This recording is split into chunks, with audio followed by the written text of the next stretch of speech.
SBI credit card ഉപയോഗിക്കുന്നവർ ശ്രദ്ധിക്കുക. November 1 മുതൽ ചില പ്രധാന മാറ്റങ്ങൾ കൊണ്ടുവന്നിട്ടുണ്ട്. നിങ്ങളുടെ കാർഡിന്റെ annual fee, late payment charge ഇവയിലൊക്കെ വർധനവ് വന്നിരിക്കുകയാണ്. State Bank of India SBI cards ഇപ്പോൾ പുതിയ ചാർജ് സ്ട്രക്ചറാണ് നടപ്പിലാക്കിയത്. ചില കാർഡുകളുടെ ആനുവൽ ഫീ 100 രൂപ മുതൽ 300 രൂപ വരെ വർദ്ധിപ്പിച്ചിരിക്കുകയാണ്. ഉദാഹരണത്തിന് simply save, simply click, BPCL തുടങ്ങിയ പോപ്പുലർ കാർഡുകൾക്കാണ് ഇതിന്റെ പ്രഭാവം കൂടുതൽ.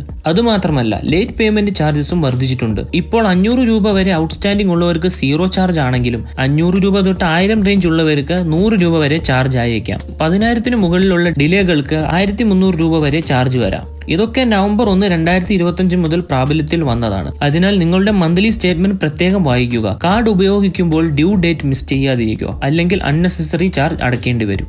സോ റെഗുലറായി സ്റ്റേറ്റ്മെന്റ് ചെക്ക് ചെയ്യുക. ഓട്ടോ പേ എനേബിൾ ചെയ്താൽ ലേറ്റ് ഫീ ഒഴിവാക്കാം. റിവാർഡ്സ് ആൻഡ് ബെനിഫിറ്റ്സ് കമ്പയർ ചെയ്ത് കാർഡ് അപ്ഗ്രേഡ് ചെയ്യുന്നത് നല്ലതാണ്. ഇത് ചെറിയ മാറ്റം പോലെ തോന്നിയാലും വർഷം മുഴുവൻ കൂട്ടിയാൽ 100 കണക്കിന് രൂപയാണ്. അതുകൊണ്ട് തന്നെ സമയത്ത് അടയ്ക്കുക, പണം സംരക്ഷിക്കുക.